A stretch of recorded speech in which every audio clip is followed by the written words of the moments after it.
What's going on, ladies and gentlemen? Another week in wrestling, and we got lots to talk about. It is For the Love of Wrestling. This is the Flow Show podcast. What's going on? Kwency Jones, go. Bryan, Andrew.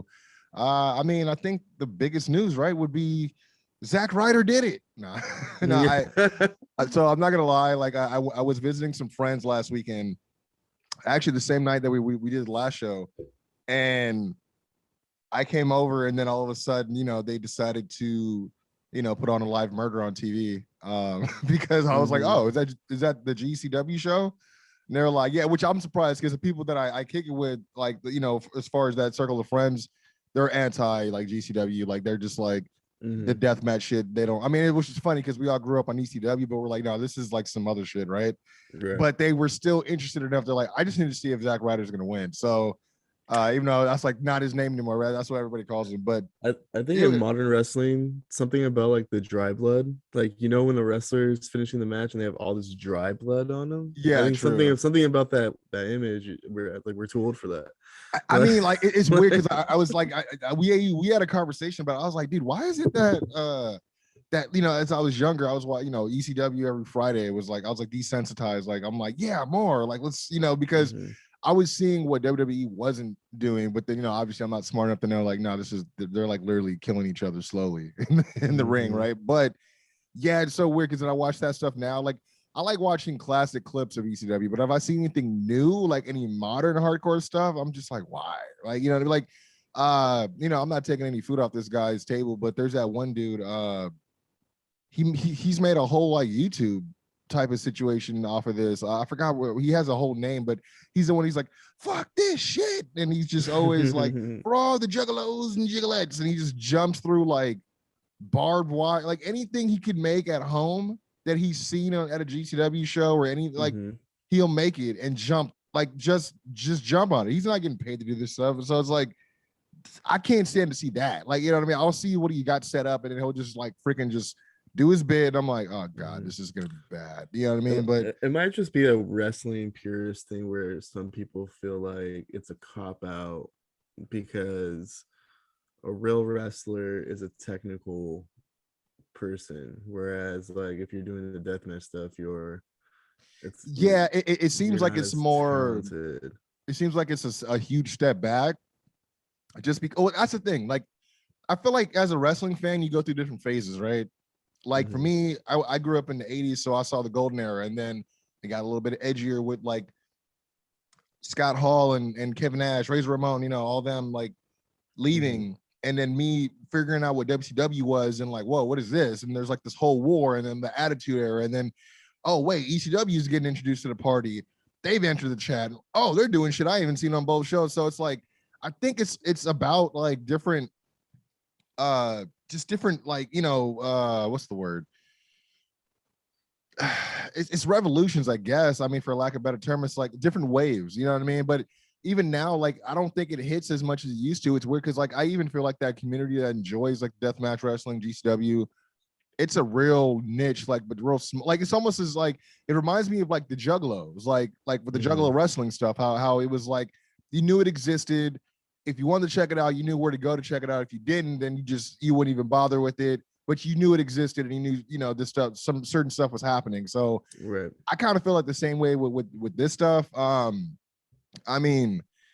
are putting on a few guys that I'm interested in as far as the SoCal scene. So I'm not gonna hate on their style of stuff, but at the same time, that's not everybody's favorite thing to watch. You know what I mean? Maybe once on the card, but like every match is this like freaking skewers and freaking light tubes and glass and all this crap, and it's just like, dude, like even because I did take time to watch the Dark Side of the Ring with Nick Gage, and when they talk about him almost dying and stuff, I'm just like, dude, like, why are you still doing this stuff, man? Like, I hear you, like, if this is what you feel like, this is your calling, I feel you, but I'm like, dude, you almost died in the middle of nowhere and had to be airlifted. You know what I'm saying? Like a helicopter had to find you because you guys were trying not to be found to begin with. And it's just like, all right, so where do we draw the line on like where it's actually worth it? You know what I mean? And because I'm sure they're not getting paid that much, dude. Like,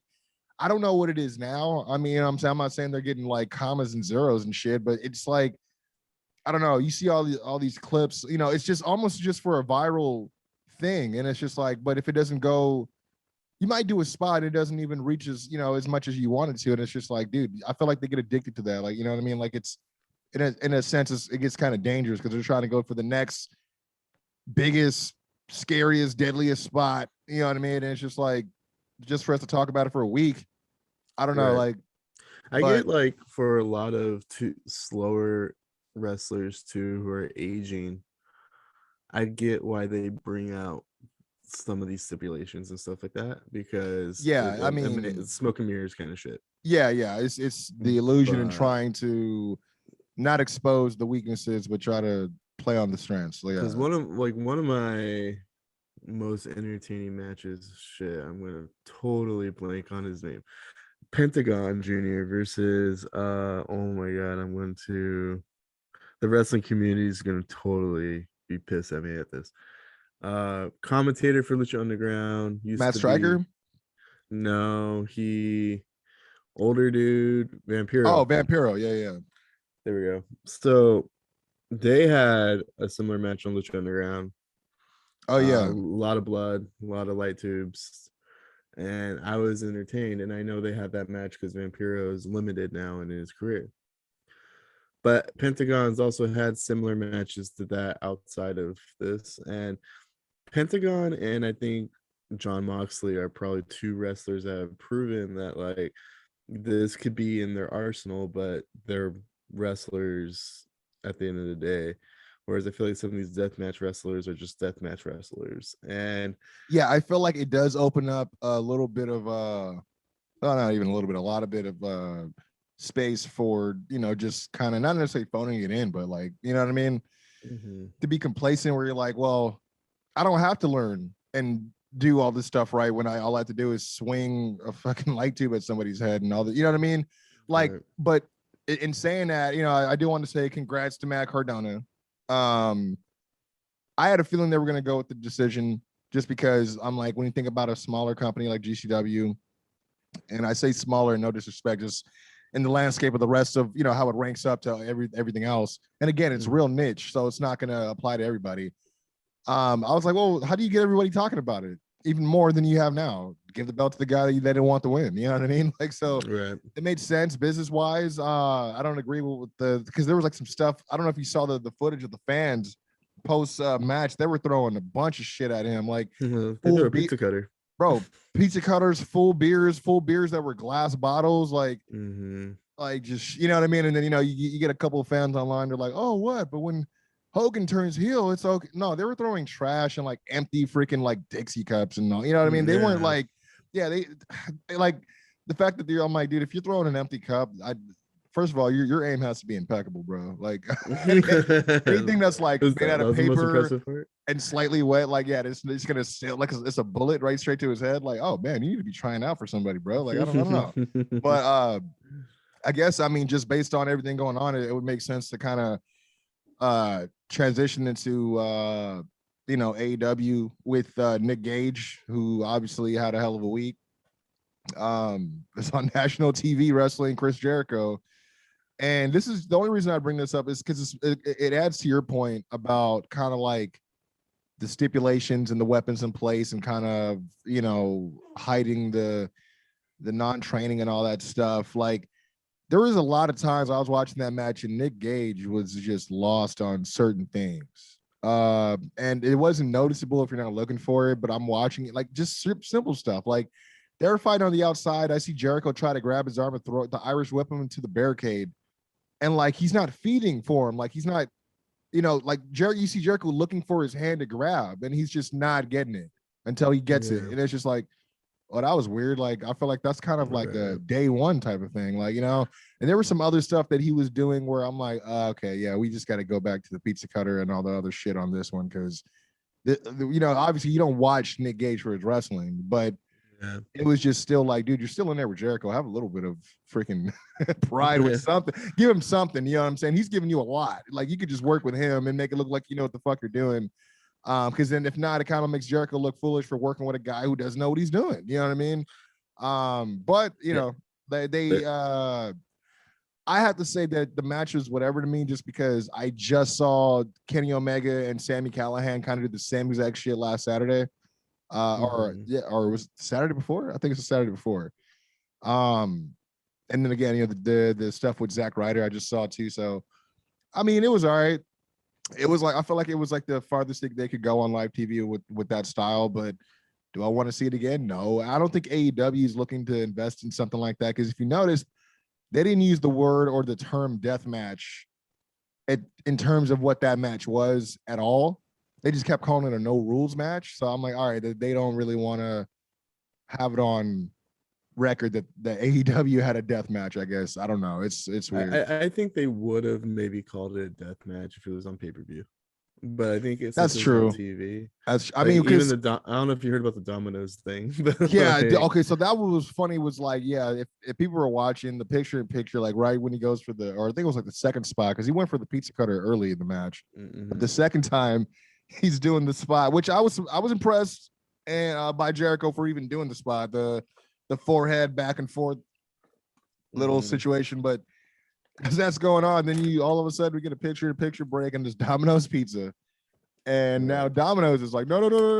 We don't want anything to do with any of this. We think this is gross. So just like, all right, man, calm down. First of all, like no one's talking about Domino's on the daily, so they got No, some not free at all. press. So They really did, congrats. dude. Like, and my thing is, I don't know who control. I mean, obviously they know when they have to go to a paid break. They know how much time they had. Those paid breaks are to weave it in and out of the show. Obviously, to do the picture in picture.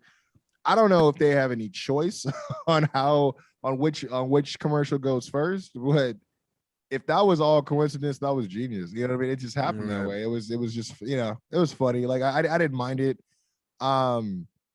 I mean, do we see a Domino's sponsorship coming soon? I don't think so. But I mean, who knows?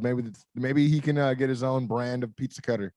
The Nick Gage something. I don't know. The gauntlet. I don't fucking know. So do you feel like these are Chris Jericho's? Do you think this is his retirement tour? I kind of, but I don't know. Chris Jericho seems like he still has a lot to offer, even at his age. I That's feel like why I'm he like, does, but I feel like he's also gearing up because he does. He missed dates with Fozzy, even though he did it in with the North Dakota show that everybody was fucking wilding out at a year ago.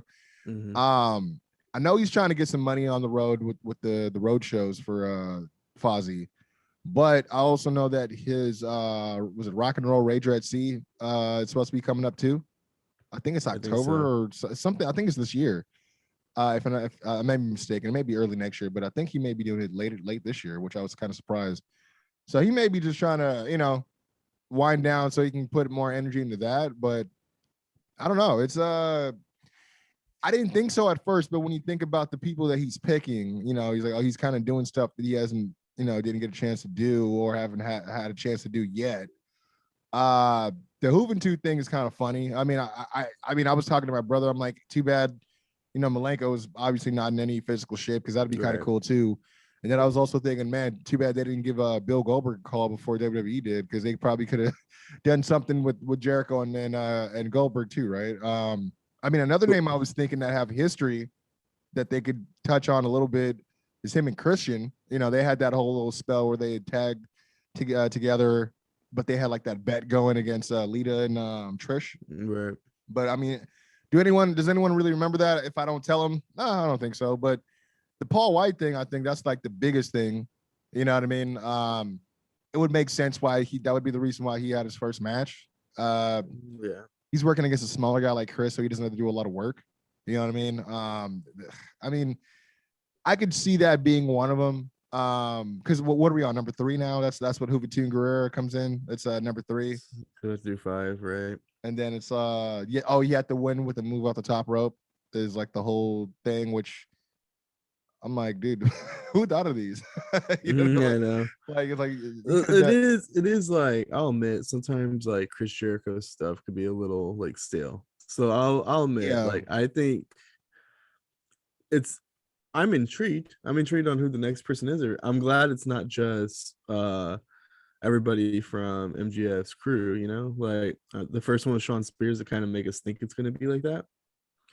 But it's not. And going real quick and going back to like the Nick Cage stuff is like a lot of people, mainly Baca, would give a shit for like liking people like Sean Spears and Zack Ryder and stuff like that. But their time in WWE and working in NXT or just being on TV in general has really gave these guys a knack for finding like the hard cam and 100%. and knowing where to do things, how And to do things. knowing where the camera is going to be, what angle to put up, because they know the cameras that like they're really aware of how to like their own presentation. You know what I mean? Some people they're still, you could tell like they're still getting used to working with live cameras and the hard cam. And I know they had to switch it up because they had the different view for the pandemic, and now that the pandemic's gone, they had to go back, I believe. But yeah, those guys, I don't know. Like I'm not against if it was those. I mean, it would have made sense just story wise, but at the same time, I kind of think it would have been a little bit predictable. But if I think we even toyed with the idea if like Jericho would have made him face his own guys one by one in matches. I mean, when you think about it, it's like if you go to war with one of your guys and it's like, dude, it'd be different though, because then who's to say those four wouldn't just lay down for Jericho? You know what I mean? Like, because they know what's at stake. But it could be, with it being MJF, he could have easily said like, if anyone tries to do something funny, then to disqualify, or you guys got to break up or something stupid. You can say like I talked to Tony or something and said like, if you lay down, you will be fired. Like, I can see that. I don't know. Like, it's weird. Like, some of these are like MGF feels like he has that weight, but he also feels like he doesn't. So that's why, like, that's lazy booking. So I'm glad they didn't go that route. I think the part of it too is kind of hard to believe on certain things, not just MJF, but also other stuff where you got people who are sanctioning matches, apparently on their own on the camera, like on live air. And then, but you don't have anything like where it's TK that's, or, Tony Khan that's actually on air confirming it. I mean, sometimes they'll do the thing where Tony Schiavone will say, and I just got word from Tony, but there's like, for MJF to kind of have this free reign of, okay, we're just going to, I work here as a wrestler. I don't have any booking power, but I'm just going to make sure that Jericho's booked every week. You know what I mean? Like, because I say so. Like, the only thing that he has going for him is that him and Chris agreed to this. So that's true.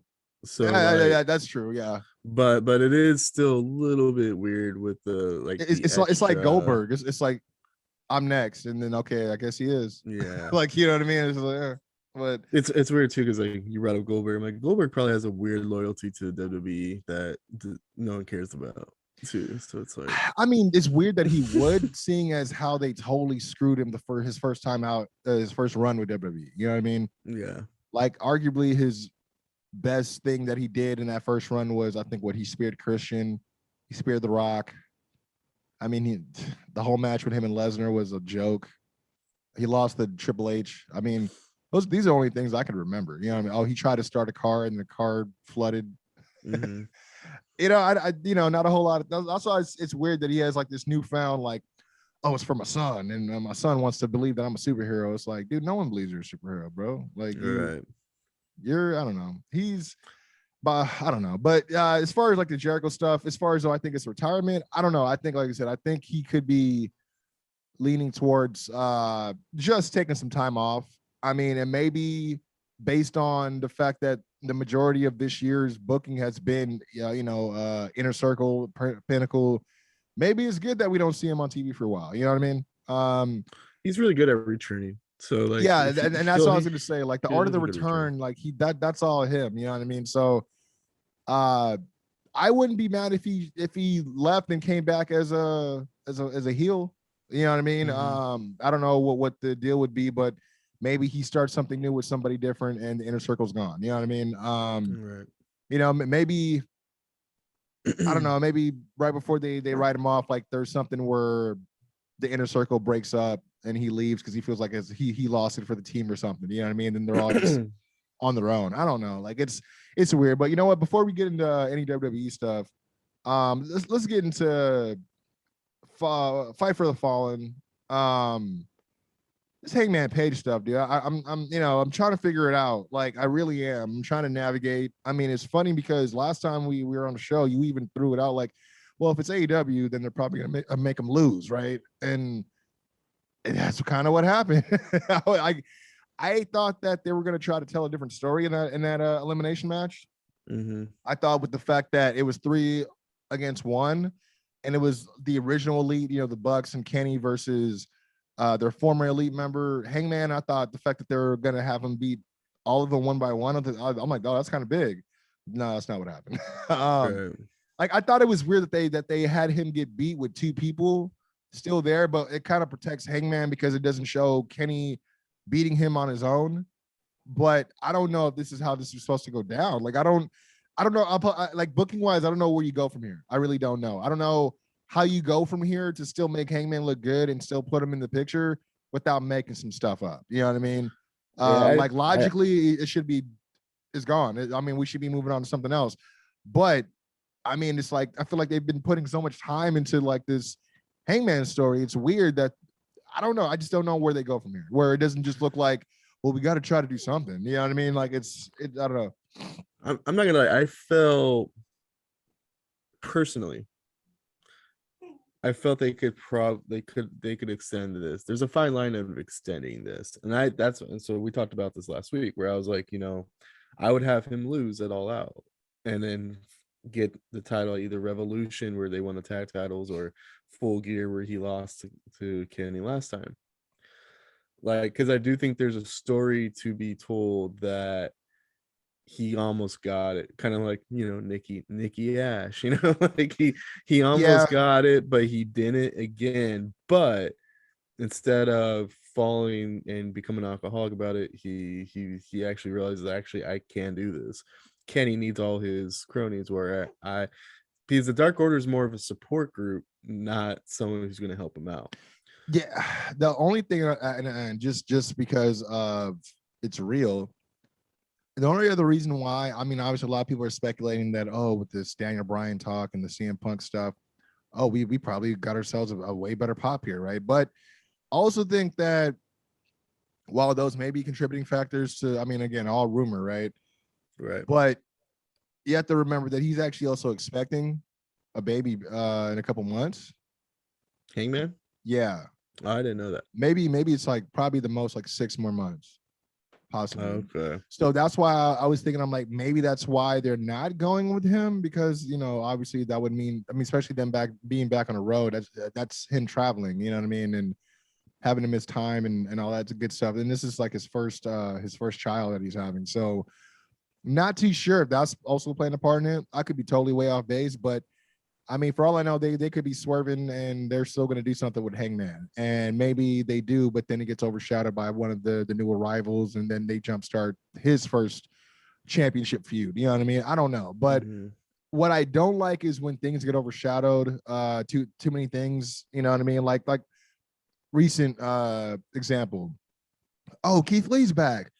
But we brought him back just to bring back Goldberg. It's like, nah, dude, like, just bring him back. Like, you know what I mean? Like that's why it's funny, because even on that episode we were talking about that, I'm like, they could have easily put him in there with Cross and got his win back, and then they did that the next week. So I was like, why didn't we just wait? And you know what I mean? I don't know. It's weird, but it to me, I think a lot of people, it's not necessarily the decision not to have Hangman, in my opinion.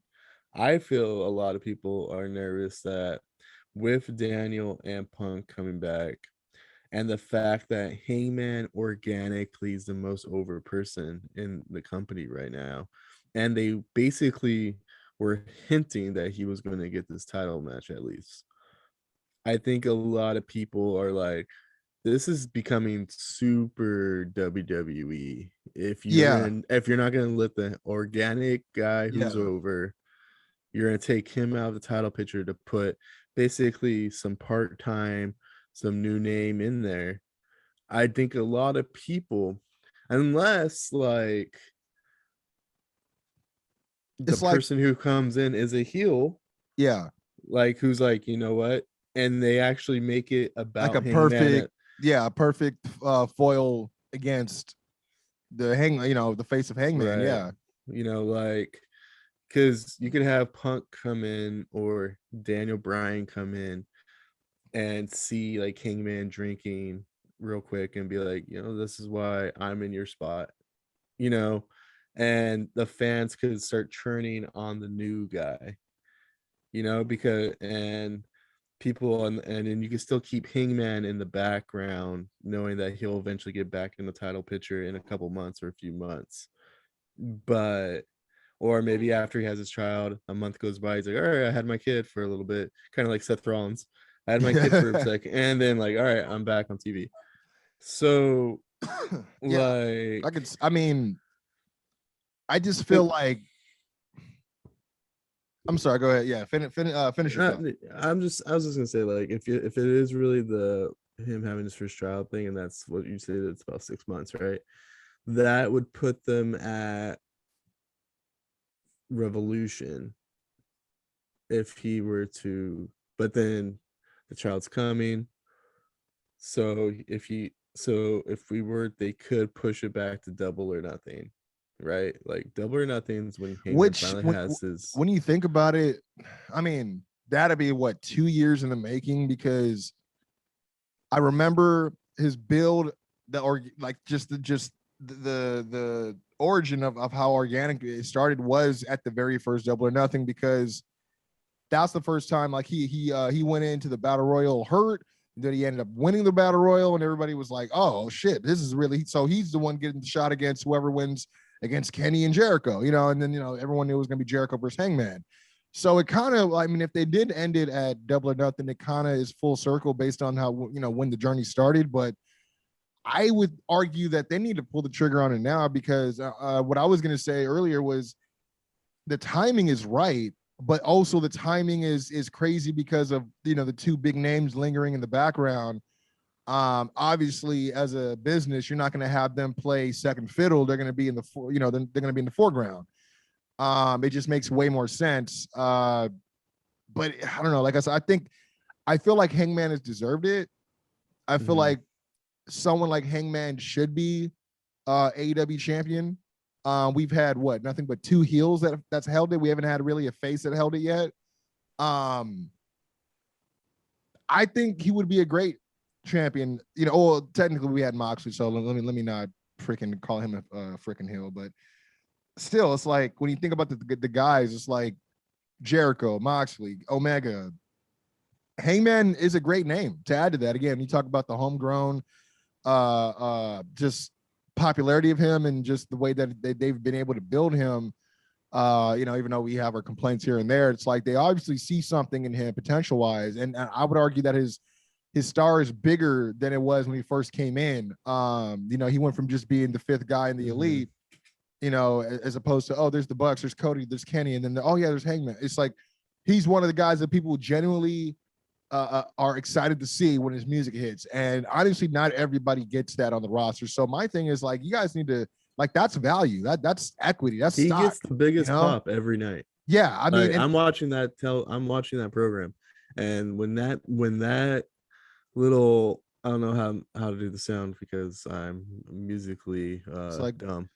It's like, yeah, it's like, but there's like a little like, and then the people chanting cowboy shit, and he's just over.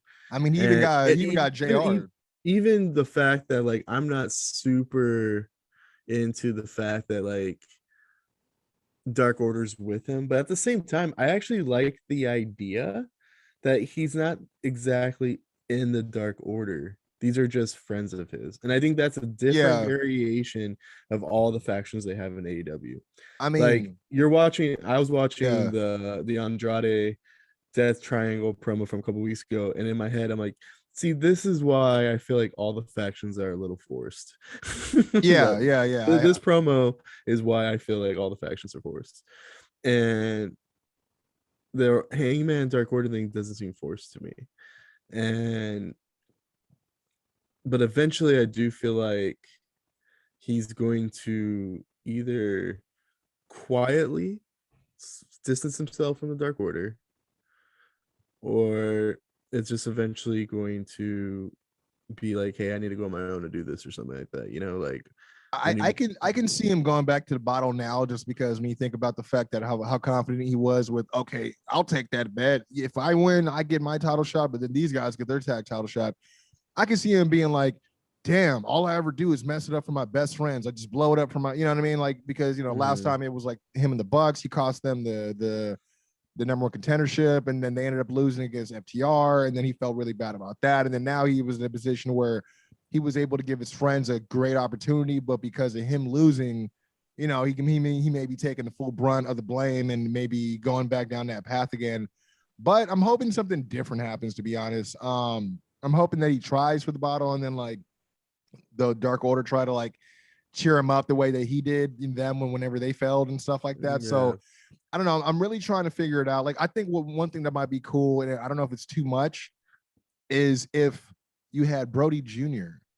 kind of give him his confidence back. Oh, like -1, just being like, yeah, hey, like just it's all right, man.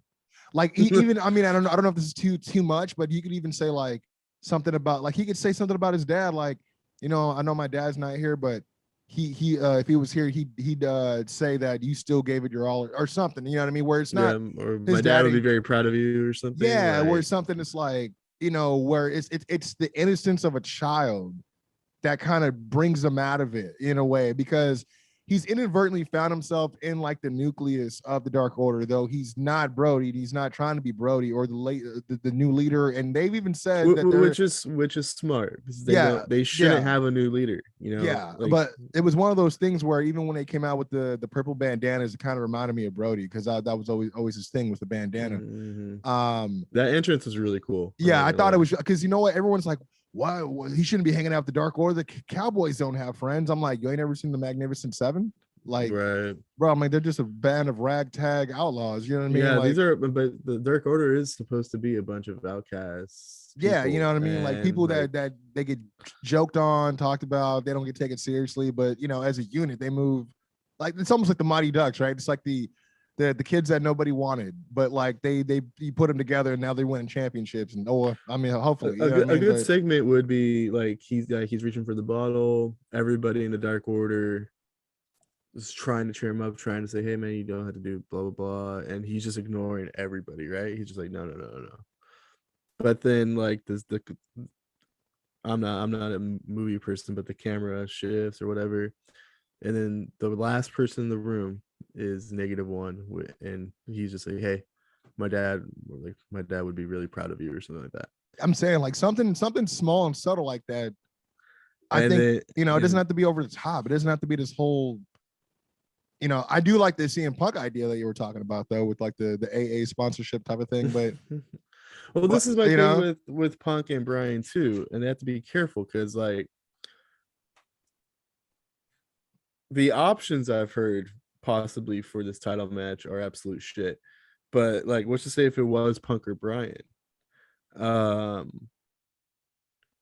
You can't put yourself in a position where you're gonna either just like allow these people to affect the Kenny Omega Hangman storyline that you invested over a year in, and give the title to Punk or Bryan, but you also don't want them to lose right away when you just brought them in. Yeah, I mean, so you don't want to put yourself in that corner. Like, don't get me wrong. Like, if they were to bring in Hangman to fight Daniel Bryan, who's obviously the more physically, like, you know, he's wrestled, you know, he can go, unlike CM Punk, which I think that they should just, if they bring him in, he needs to be talking for like the first couple months and not wrestling, in my opinion. Don't freaking shoot the wad off that quick, dude. Like, you need to 100% slow burn the hell out of it. Even if he comes back at Rampage, he doesn't need a match at all out. No, you know, I mean, because everyone keeps laughing. We're like, oh, watch, they're going to bring back Daniel Bryan and CM Punk to be the commentators for Rampage, and they're not even going to wrestle. They're gonna be like, you never know though. It's gonna be like Mark Henry and Paul White of just, you know. But like, do I want to see either of them immediately become champ? No. I could see Hangman going up against someone like Daniel Bryan and winning, and the crowd not booing him for it. and maybe having this new polish on him because he just beat Daniel Bryan, you know, one of the hottest free agents or former free agents, whatever. But then where do you go from there for Bryan? Bryan, he's shown that he's able to take a loss and he's able to put people over. You know what I mean? And he's no problem with that. But it's like in the terms of, okay, again, not everything is canon here. It is, but only when they want to mention it. You know, it's weird. Like that's why it's like, okay, is this the AEW Bryan?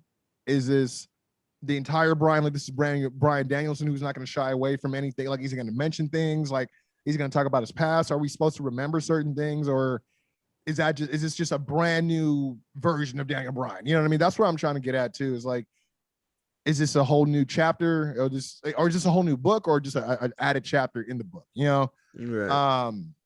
But yeah, I'm hoping that as much as a fan, I'm excited that these guys, you know, again, seemingly are coming in, and is really creating like this new, you know, you just can feel the buzz. You know, something's gonna happen. You know, especially, you know, the proposed week that, you know, the whole first dance thing, which I guess we have to talk about that too, is the Friday before SummerSlam. And I'm like, that's not by, you know what I'm saying? Like that's not by mistake. So I am excited about that, but at the same time, I'm like, okay, but do we just bogart, you know, all these guys have been working their ass off up to here just to make, like, you know, it's almost like, you know, you were talking about the part-timers that come in, you know, it's like they don't do anything right with the organic, you know, the guy with the organic push. And it's like kind of like Daniel Bryan. They had to make him wrestle 3 times at WrestleMania just to finally give him what everybody wanted him to have. With, you know, he had to wrestle Triple H,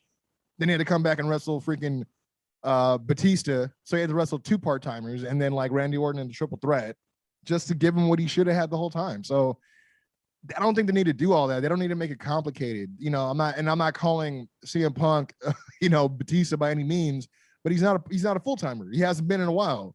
I just don't want, as a fan, want to see Hangman and this storyline be derailed. Like his crowning moment be derailed just for the sake of these new names coming in and wanting to hot shot that moment of that huge pop. You know what I mean?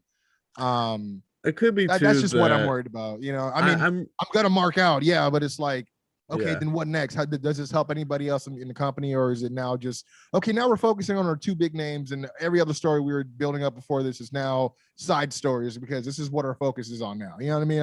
I just don't want it to be a situation like that.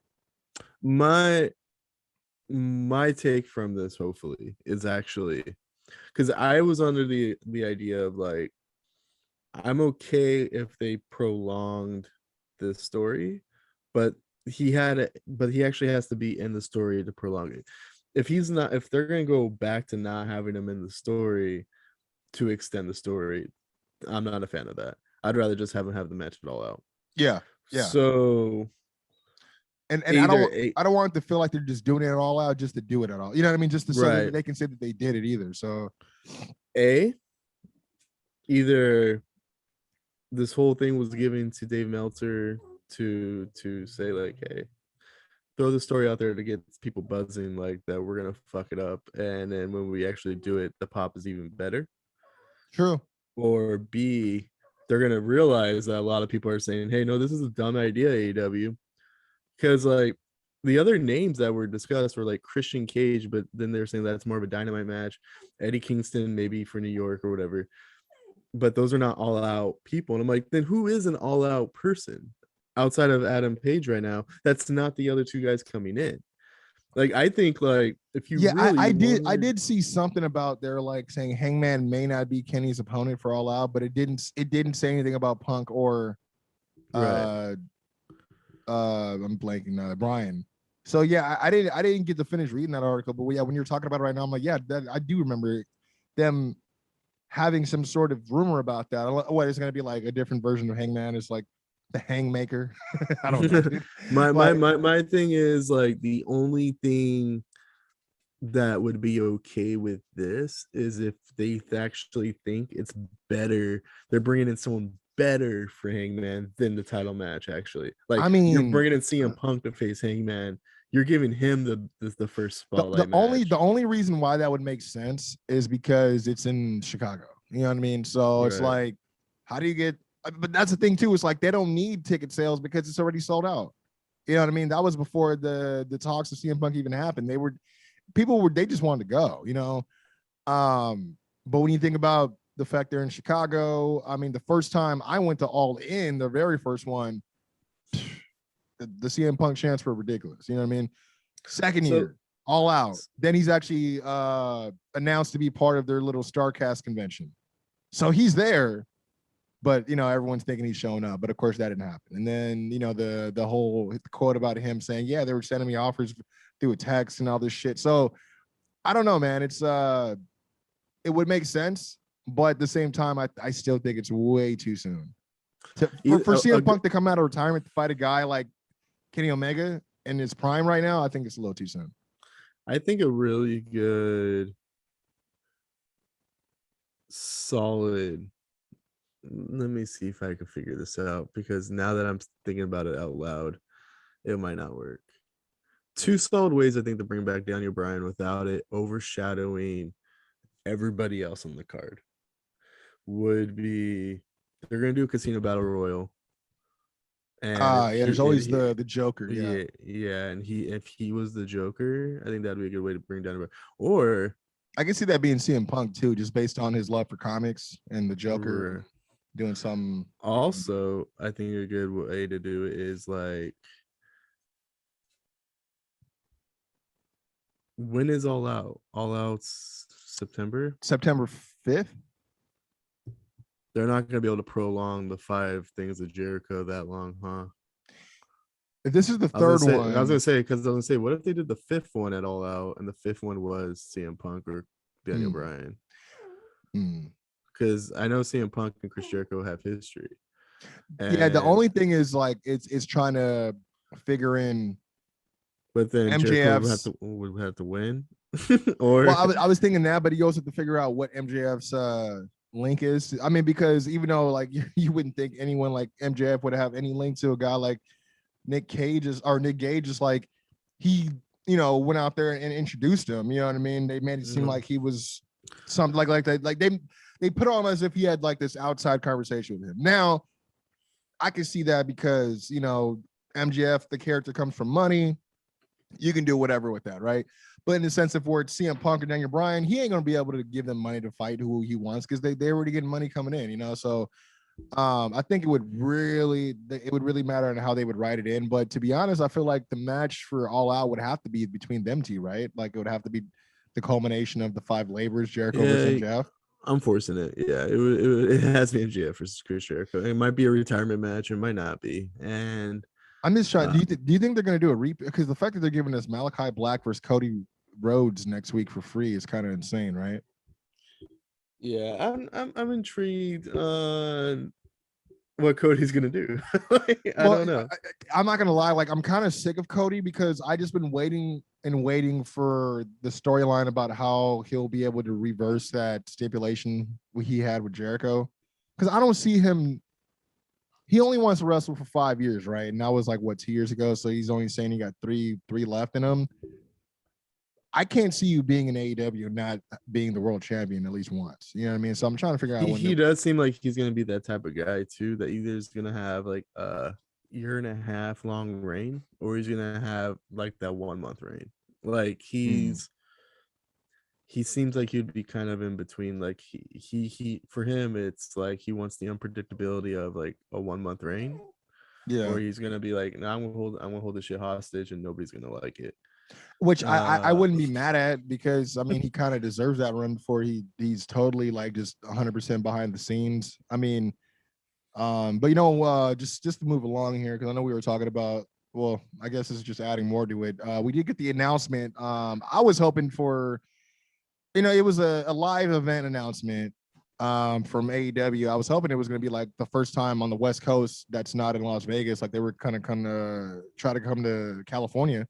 But we did get the news that actually it's the one of the first couple of Rampage shows, which I didn't realize that they were going to be filming live as well. But this one is going to be Rampage : The First Dance, which that's already a huge tease. And it's going down in Chicago at the United Center, which, again, huge tease. If you know, you know.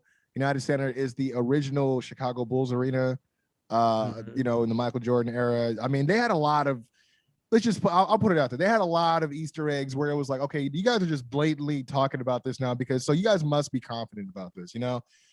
They had the Elite Toon Squad jerseys, which at first glance, it doesn't mean anything, but they had the whole kind of like intro, like halftime show thing, which kind of made me think about that. You got also had the fact that they chose Space Jam. Yeah, it's Space Jam. And I'm sure, you know, they got some stuff going with Warner and all that, but I'm thinking, you know, you got Kenny, who's purposely wearing the Jordan's number. You got the Bucks, who are purposely wearing the Space Jam, the Michael Jordan Space Jam shoes. I mean, they kept throwing stuff around as far as like verbiage. You also had MJF while he was on commentary. He was saying some of like Jericho's pipe bomb, and nobody was noticing. Like he was taking away some of that. Like he would change some stuff, but it was essentially the same situation, right? The fact that CM Punk recently tweeted something last week that said the first dance, and when you clicked on the tweet, it was just the audio from the Chicago Bulls intro. The whole intro and shit. So then you know, Jordan, the whole Last Dance documentary and all that stuff. So it's like, who's from Chicago is probably as big a name and recognizable. I'd say CM Punk, right? So I think it's all but pretty much confirmed. I would say yeah. So I feel like you have. Oh yeah, and then you had Darby calling him out too, right? Yeah. Which so you have to deliver at this point, even though like that's what I was saying. It would be super CM Punk like to do all this and then not be there. And that show, right? I mean, I laughed because, you know, Darby had like the whole even if it's the best in the world thing, and I'm like, oh, he's going after Shane McMahon. Because you know, in my opinion, the pop would be 10 times more is if you do Rampage, he doesn't come out, and then you go through all out, and it seems like it's over. You have Kenny Omega with the championship or Hangman with the championship, and it's basically over. AEW even has like the same WWE ticker thing on the bottom as it's all right. You have JR saying thank you for everyone coming, and then all of a sudden a cult of personality hits. The place will fucking go nuts. But yeah, but that's really pushing on your fans' nerves at that point. That's a WWE move to me, because WWE, they used to promote for shows in advance, and then those guys would get hurt and they wouldn't change the lineup, and people would show up expecting these guys and they wouldn't be there. Like I remember, or promote that Brock Lesnar could be at house shows, but he never is. Dude, there was I can't remember which pay-per-view. There was a pay-per-view that they booked saying that somebody was going to be there, knowing that they weren't going to be there the entire time. And then when they showed up, wasn't it John Cena or something like that? Maybe. I can't remember. Didn't they book a match and then or like, for example, Roman Reigns, I know like there was no fans there, but remember Roman Reigns was still in the WWE title or the Universal title picture up until WrestleMania, and then they changed it to Braun Strowman like the weekend of. Because he was Roman like, wasn't gonna do it. He's like, I ain't doing a job for Goldberg. Yeah. Which I don't blame him. I don't blame him, but the thing is, CM Punk doesn't have to just because he's at Rampage does not mean he has to have a match at All Out. Like he could just be like, hey, I'll be at All Out. He'll just say that. Honestly, if he wanted to be a commentator for All Out, that'd be great.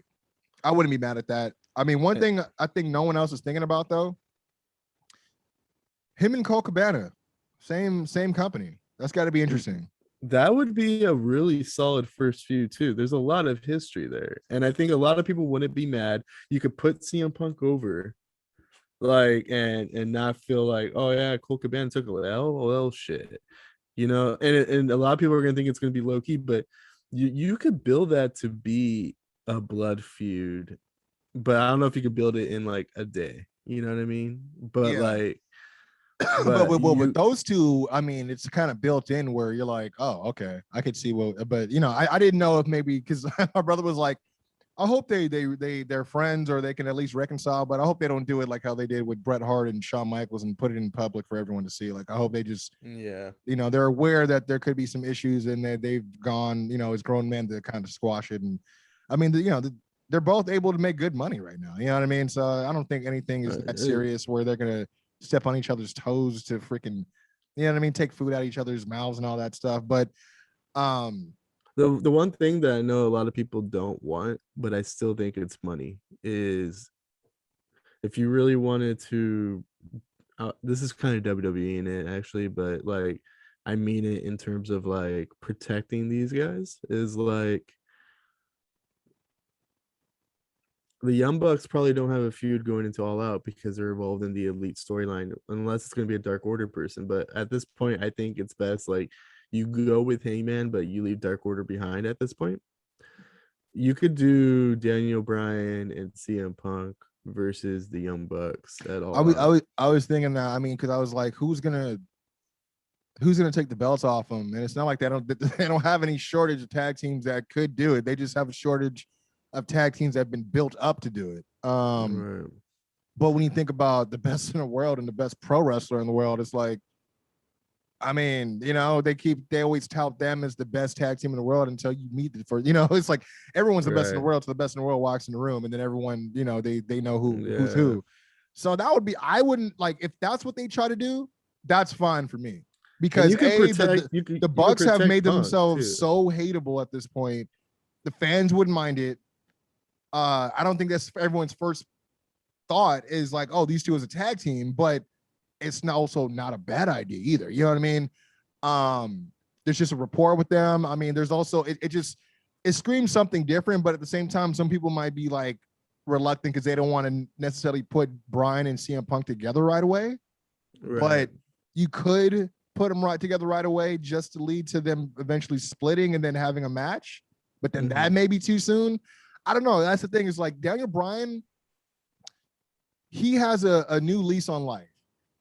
And with that, he knows that his window is slowly closing, which is why I believe that he chose the AEW, because he knew that, I mean, he gets control of his character and he gets to wrestle other places. He has a checklist outside the WWE that he needs to realistically get done before he closes that window for sure, right? So because of that, I could see him also wanting, accepting these big matches immediately and trying to build people and just build, just leave his legacy there as well. And I wouldn't be surprised the Young Bucks are on that list. And to face the Young Bucks, you're most likely gonna have to do it in a tag team. You can face them separately, but the Young Bucks is what you want to face, not Matt and Nick separately. I think it's also good because you think about the fact that all those guys they came up in the indies, so there's, I'm thinking about promos. They could have some good stuff. I'd rather that than have them involved with the Hangman Kenny stuff, to be honest, off the bat. Do we get there at some point? Yeah, absolutely. Why wouldn't you? You have two former credited former world champions. You definitely, I mean, it would pay. Like, you can't tell me like, oh, CM Punk's world champion again. Oh, for WWE? No. This is a brand new company. Wait, what? And then boom, but you know what? As we get to the final moments here, I do want to bring up two other things that happened this week. Samoa Joe is officially cleared. I mean, he well, this was rushed.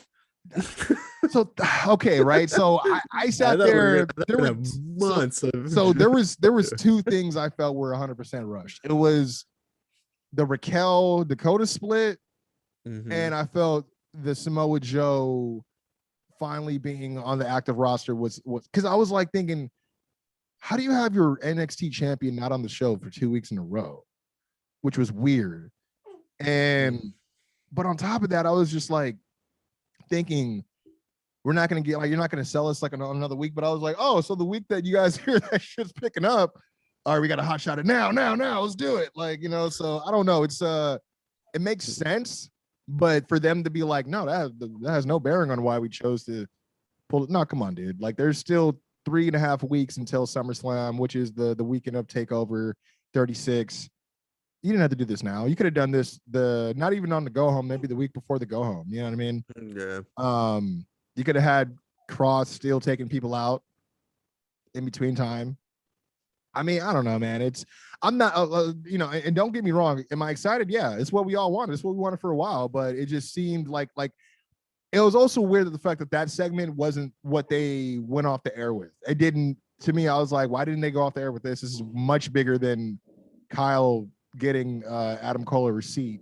I mean, I don't know why they're still fighting at this point, but it's like, come on, man. And was he always cleared? That's what I'm wondering. And I remember, when we first heard he was coming back to NXT, I remember I threw it out there. I'm like, I think that he's cleared, and that they're just gonna keep it under wraps, like that Daniel Bryan kind of thing, what they did with the GM SmackDown, where they kind of had a slow burn. But this was not a slow burn by any chance, by any means, dude. I thought we were gonna get that slow burn. I thought, because like, if you did this 6 to 7 months from now, even if it wasn't with Cross, let's just say it was with Adam Cole, right?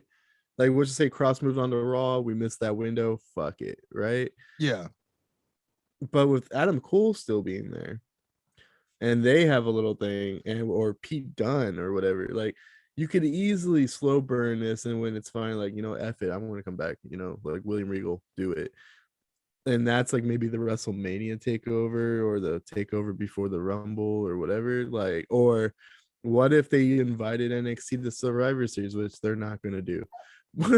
I mean, that one time it's like, well, our guys aren't stuck on a plane, so we won't need you this year. Like, we don't need you. Even though you guys carry the angle, we don't need you this year. Sorry. So, but like, if they allow this go several months, where we're really thinking like, man, like the whole point is to get us as fans to think like, maybe Joe really will, maybe never can come back. Like, maybe maybe his situation's that bad, and we're like, oh man. And then we start accepting the fact that he won't come back. Like, we'll accept the hints, but we know it won't happen. But now we're like, oh, okay, well, has he been cleared like the whole time? I feel like because he took there was a few bumps he was taking, and it wasn't like a lot, but it was like, okay, this is not a brag, but if you've been in a wrestling ring, falling on the mat, taking a bump, just the flat back, and you're something you're not used to, or you haven't taken in a long time, it's a shock to the system 100%. Yeah. So I say that to say that that's not even so harmless. You know what I mean? So there were times where he would get, I think he took like a flat back, and I was like, oh, I think low-key he's kind of like, because I'm thinking they wouldn't even let him take that, just for the risk. This whole concussion prone thing and all that. But what if he accidentally hits his head on the back? That's what I was thinking, because, less has happened, weirder things have happened at a commercial shoot, which is what happened to him to begin with, so I don't know. It was weird, but like I said, I am excited. I don't know if it's too soon, but I mean, when you think about it, he has already kind of been teasing, if he wins, which I think he will. I mean, my original idea, what I told my brother, again, this is with the long-term booking. I felt like he eventually would come out of retirement, face Cross for the championship, win the championship, but then also vacate the championship, because it's not about him being champ. Like, I didn't think he was going to be on the active roster. I thought he would have a one and done with Cross and say, I got to do this to get the belt out of this guy's hands, because he's anywhere but NXT defending it. He's on Raw. He's doing this. I felt like, they were going to play up to that and have him just win the belt, vacate it, and then have like a tournament that they can play off of. You know what I mean? They're always really good at tournaments anyways. But with this, now you're like, oh, well, when you think about it, Samoa Joe is champ. He could defend against Adam Cole. He has a legit beef with him. He could defend against Pete Dunne. He has a legit beef with him. There's other people I could see him fighting, but I don't think you could have that going for so long, because then you got to figure out who's going to beat Joe.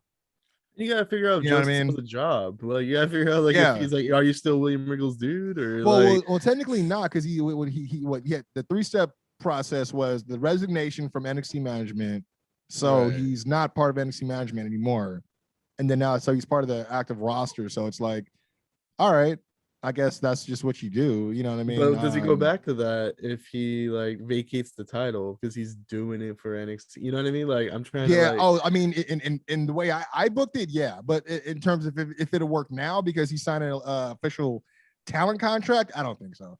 The But thing again, it wouldn't be the first time. Joe, It wouldn't be the first time they shortchanged some logic. So whatever, you know what I mean? Whatever. Yeah, but I love Samoa Joe, but I don't necessarily need him to be a full-time wrestler either. You know, like no, I mean he should be like the Brock Lesnar of NXT. He should have very marquee matches, get a title every once in a while. If you're gonna win it, if you want, hold it hostage for a little bit, but like not like obviously defend at the takeovers, but you don't have to wrestle in between or anything like that. Maybe that's the plan, but like even then, like doing 5 to 6 matches a year, that's still, you know, if you have a history of concussions and stuff like that, you know, that's still I think too much. I mean, dude, like we would be happy just to see him wrestle once a month. You know what I mean? Like he has it where he can do segments and he can talk his ass off, and we will follow him until the next the feud and everything. Like he can sell his ass off in terms of trying to build up a feud.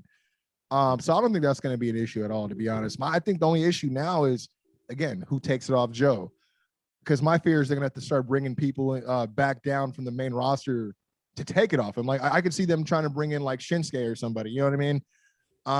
But Shinsuke would be cool. And again, I don't think he needs to come back, but it would be cool, yeah. But now I'm trying to think in my frame of mind. I'm like, current people right now, who could be Samoa Joe? And to be honest, I really, really hope that they don't try to put all that money on someone like Kyle O'Reilly, because I don't want to see someone like Kyle O'Reilly be champ. No offense to him, but I don't want to see him with that. You know, I don't believe he can beat Samoa Joe. You know what I mean? Okay. Does Pete Dunne get his crowning moment finally? Who knows? I was gonna say, Pete. Like, to me, it's Pete Dunne. So I'm like, you could easily give it to Adam Cole. But that's how I feel too. But it's like, does he need it? No. Right. Like, I mean, he could go without it for a while. But if it's gonna be Adam Cole winning the title, and if you think about it too, like this Kyle O'Reilly, Adam Cole stuff, I don't know if it's gonna end at the next takeover either. I was about to say, yeah, even though Cole doesn't necessarily have to have the belt, it's like, okay, but if he's not with the belt, then he's doing more stuff with Kyle, which I think we're all done with. We're tired, we're like mentally exhausted with. I'm like, dude, not even the other two guys in the crew even care about it anymore. Like they're not even, you know what I'm saying? Like that had the potential to be Tommaso Gargano levels of feud, but it's just for whatever Cole reason, and Kyle, I don't know. At the beginning I felt like it had that potential. Like, I just feel like that they've been like, who does an unsanctioned match first and then a one-on-one match? Like it's just, I was like, especially like, weird. Yeah. Oh, I'm not gonna sign off on the match so you guys can do it on station. Like that's horseshit. It was really weird. And then the fact that we never got a one-on-one with Adam Cole versus Cross either. It was like it came in the form of a 5-way. That was weird too. But I mean, I wouldn't mind if Cole's the one that beat Samoa Joe, I could see that. And I mean, because I don't ever mind him being in the championship role, because he always, elevates anybody he has to face, and I just don't know. Like it's the same thing with like Cross. They had he kind of already ran through everybody, and no one is his size, so no one could believably beat him. So they had to bring in Samoa Joe, who's bigger than everybody else that he's already beat, and minus Keith Lee. So yeah, he can reasonably and believably beat a guy like Cross. But then now you got to bring someone else in who's gonna, like, I don't see Gargano beating Samoa Joe. You know what I'm saying? I don't see like, maybe if Damian Priest was still there, I could see maybe Damian Priest because of his height. You know what I mean? But I guess I'm trying to figure out that out. I mean, I would think that this match is only being manufactured for the sake of trying to get Cross, to get the strap off of Cross and have him complete his, his move to the main roster. But again, I just don't know where they go from there. But I mean, the last thing I guess worth noting, we were talking about contracts and all that stuff earlier, and so John Cena is breaking the law and signing his name on where his name shouldn't be. SmackDown was weird. SmackDown was kind of weird. I mean, well, I guess worth noting also, we did get the return of Sasha Banks, which I'm not against. The crowd was hot for it, but I'm like, you know what? Let's save Sasha Banks' return for that Minnesota show. Like, I don't know. I'm like, you know what? We do have money in the bank, and we have one extra slot because Bayley went down. Who should we pick? I think like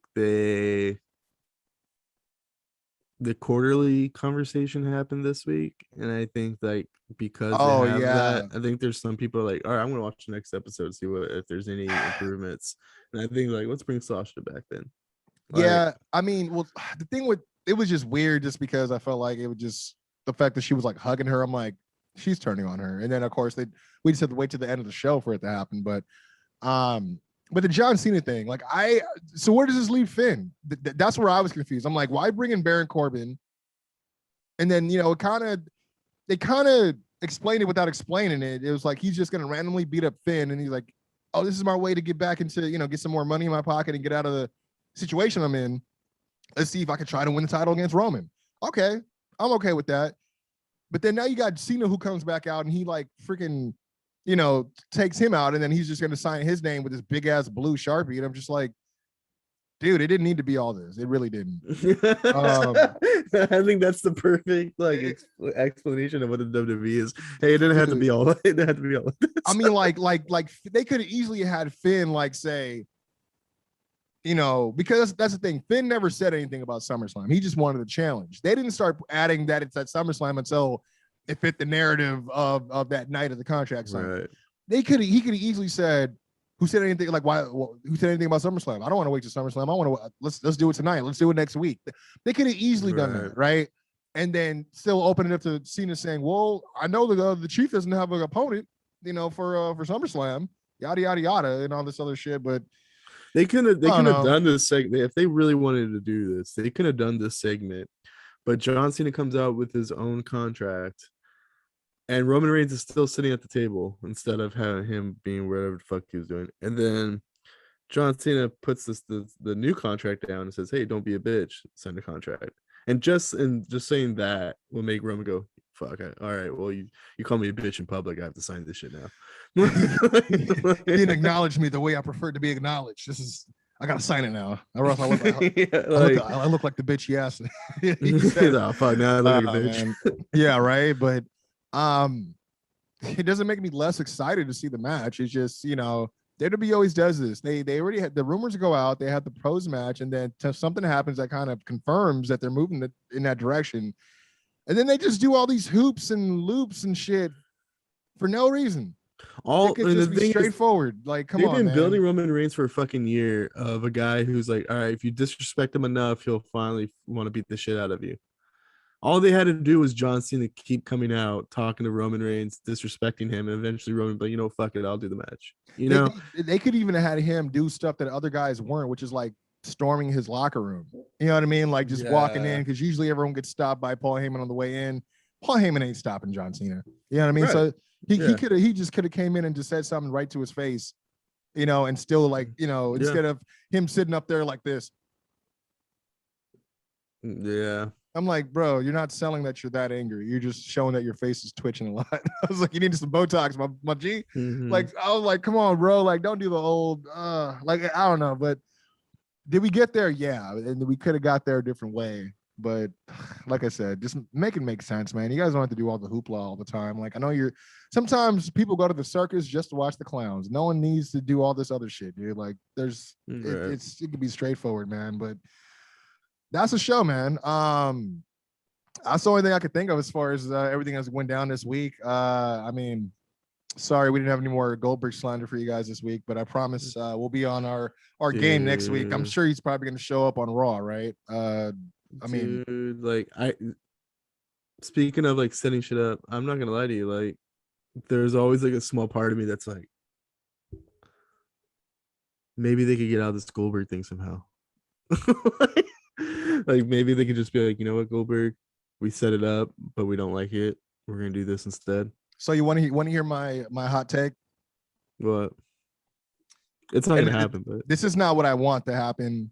But based on certain things going on, Big E holding the Money in the Bank, Big E being a huge Goldberg fan and going on record multiple times saying that would be a dream match for him. What if Goldberg beats Bobby? And Big E cashes in on Goldberg, and he beats. I'm not gonna lie, because like I think Vegas would boo the fuck out of Goldberg winning. Oh, they could be in Delaware and they boo his ass. Nobody want. No, I'm telling you, bro. Show me the analytics that support that people want him on their product. They don't. Nobody is sitting up here. Oh man, that means we get new Goldberg merch too. I've been waiting. No one is Yeah. bro. No one is like waiting for Goldberg to come back. Like, is it exciting that like I think just you'll always get the nostalgic pop anywhere you go and you hear music you're not even thinking that you're gonna hear, right? Yeah. The Rock shows up, you're gonna go crazy. Shawn Michaels music, you're gonna go crazy. Undertaker, right? Goldberg the same. Like like when their music hits, it's not like, oh man, here comes go. It's like, oh man, I remember Goldberg. Yeah, this dude. Like you remember everything from the past. Like there's nothing about you that's like, oh man, I can't wait to see what he, because he's not half the dude he used to be, man. Like on top of that, you smarten up as a fan, and you see that he can't work. You know what I'm saying? So I don't know, man. Like if Big E were to have a one-on-one match with Goldberg, it would be a 2-minute match. So a cash-in would be the exact same thing. Yeah. So like it would be. He's like as long as I'm getting paid for 2 matches. He's like, but when you think about it too, because he's supposed to do 2 a year, right? And he's already done that would one. be 1 and 2, and then we can get him out, get him right out of there, and we don't have to see the rest of the year. Hell yeah, let's do that. I mean, do I want? I mean, would I rather Big E beat someone like Bobby Lashley? Yeah, but do I want Bobby Lashley to lose the title? No. But you could do Bobby trying to get the title back from Big E, and it's a good first program to prove that Big E is a worthy champion. And because Bobby Lashley, they just spent the whole year building him to be pretty solid, beating Drew McIntyre, Braun Strowman, beating Kofi. And then if he loses off a fluke spear from Goldberg, like as long as like the match is even until Goldberg hits that spear or something like that, you know what I mean? Like as long as it's not a squash match, like Goldberg squashes Bobby, but as long as it's like pretty even, you could do Goldberg winning the fluke championship, Bobby like, hey man, he caught me off guard. Since Goldberg's not here, I want my title back, Big E. Big E, you stole my title. You can do that delusional heel shit. Like Big E, you stole my title. Goldberg didn't, but you did. Yeah, it's like first of all, I should have got the first rematch after he beat me, but you just jumped in line. It's like, well, no, I had a contract that said I could. It's like, but yeah, man, that's going to be the end of the show this week, man. I want to thank you guys for always following us, man, and tuning in every week as we always do this, man. Always fun, always, especially now, things are heating up. Things is popping up, man. SummerSlam's kind of right around the corner, and then of course we got AEW that's keeps throwing down a hell of an ace card, man. So it seems like WWE's like struggling to keep up with everything. I don't know, but anytime there's some wrestling controversy, some headlines, some rumors, we're going to be there to tell you guys our hot takes on it. So make sure you can follow us all the time and everywhere, man. That is a Flow Wrestling Pod and Flow Wrestling Show on Instagram and Twitter. Also, hit us up on Instagram. We have our link tree right there in the bio. Has our YouTube, has everything. I mean, right now we're still, like I said, waiting to get the iTunes popping. I'm literally just waiting for the approval. I know it's going to get approved, but I'm just waiting for them. When did you put the approval in? Because I'm going to be starting another podcast soon, and I did it on Monday. I submitted it on either Sunday or Monday. I submitted it. So okay, because I did when we did it for Ash, it took about 4 days. But I'm wondering, did you already have existing episodes when you try to do by the time you try to do the whole iTunes thing, did you already have like established episodes? We were on YouTube for a while, and then we submitted to Apple. I think we were already like on Spotify at that point. Okay, Apple was taking a while to approve it. Okay, yeah, because with us we only have like the 2 episodes on there right now, that I just put on there. So that may be a part of it too. They just keep saying, just waiting to get the rest of the information. We'll email you, whatever. So but anyways, pretty soon we'll be on iTunes, man. You guys will be able to listen to us. Of course, right now we're on SoundCloud.com/WrestleFlow. Check us out, man. Like I said, every week we get together, just talk about the climate of wrestling, the temperature, everything that's going on, just all the rumors, and of course, we love to book things that make sense on this show. So if anything happens, be sure you credit us first. Be sure to follow myself. That's at Kwency Jones Go, as well as Bryan Andrew _. Do you want to talk about the new podcast you're going to be putting out? Yes, I will be starting a Clippers podcast with my friend Jesse. It will be the LA Clips Forum. I don't know what it will be. It will be on Apple Podcasts. I just don't know when because of the approval process. But that's why I say it's coming soon. It's coming soon. Like, and that's the odd thing, because like the only reason we've been putting it off is because we don't want to sound out of date too. And like, true. The draft just happened on Thursday, and I think we're gonna try to record a draft episode this Sunday. But if it doesn't get approved and it can't get on anything by then, by the time it does, it's gonna be outdated. Because like the free agency starts 2 days for, like, I think it starts on Monday. So like we'll have to figure that out. Actually, you just gave me an idea. We may have to do like a draft episode for the Flow Show since the draft's coming up. But maybe that'd be really cool. Maybe actually like do her own draft and just, make sure, I guess, keep record of wins and losses and see who got the best, the better. Yeah, like we each have our own brand of wrestlers, and that'd be really cool.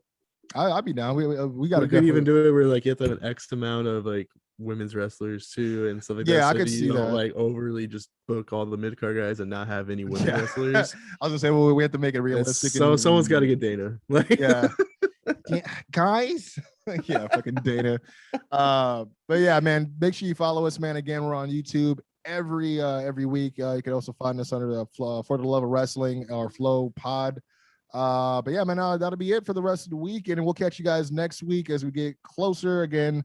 The SummerSlam, All Out, and all that fucking craziness going down. Like I said, I feel a buzz, something brewing in the air, man. I know something exciting is about to happen, but when it does, we'll be there to report it, man. Until next time, this has been For the Love of Wrestling, Flow Show. We out.